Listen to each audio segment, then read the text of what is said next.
Let's see what this game is like. Is it worth it? In a word, yes. Most definitely, because it's mostly playable. And will you come back for more? Yes, you will. Because this game offers a lot of entertainment in a lot of ways. There's a lot to do in-game. The graphics and the engine and an immersion factor is like, was I really there inside the game playing the character himself? Yes, I was. The game is amazing. Control factor is a smooth flowing. Is the gameplay natural? Yes, if you play with a gamepad, it feels really natural. It has a very smooth flowing gameplay. And it's the type of game you want to have time for though. You want to like free up time in your day for this game because the quests can take a little while sometimes. And it's amazing because you would like to take time doing those quests.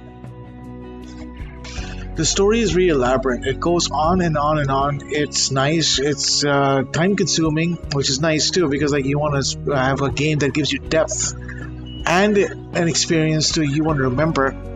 So that's what it's doing when you are playing Red Dead Redemption 2.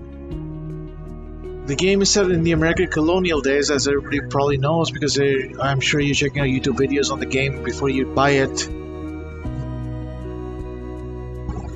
Like I said, there was like a lot of things to do in-game because you're tending to your horses, you're being available to your friends, you're doing missions for them, you're doing missions for yourself to progress the story.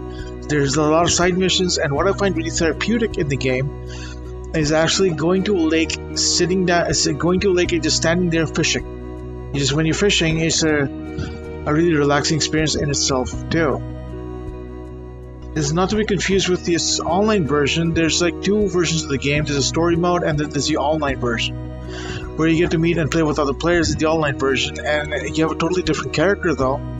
But the game mechanics and everything are mostly the same, but you might end up spending money on the game even further, only so you can get access to bounties, etc.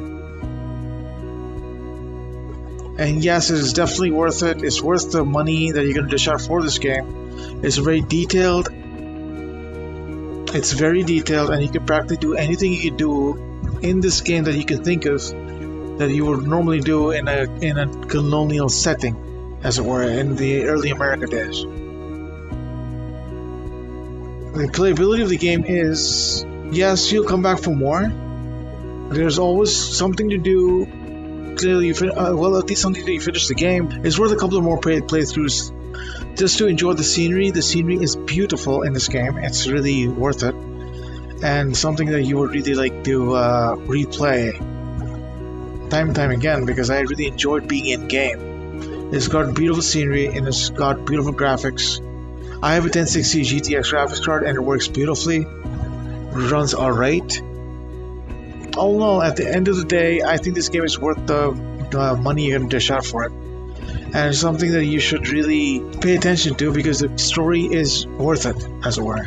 If you like my video, press the like button and don't forget to subscribe to my channel and wait for more updates and more videos as I keep making and uploading them.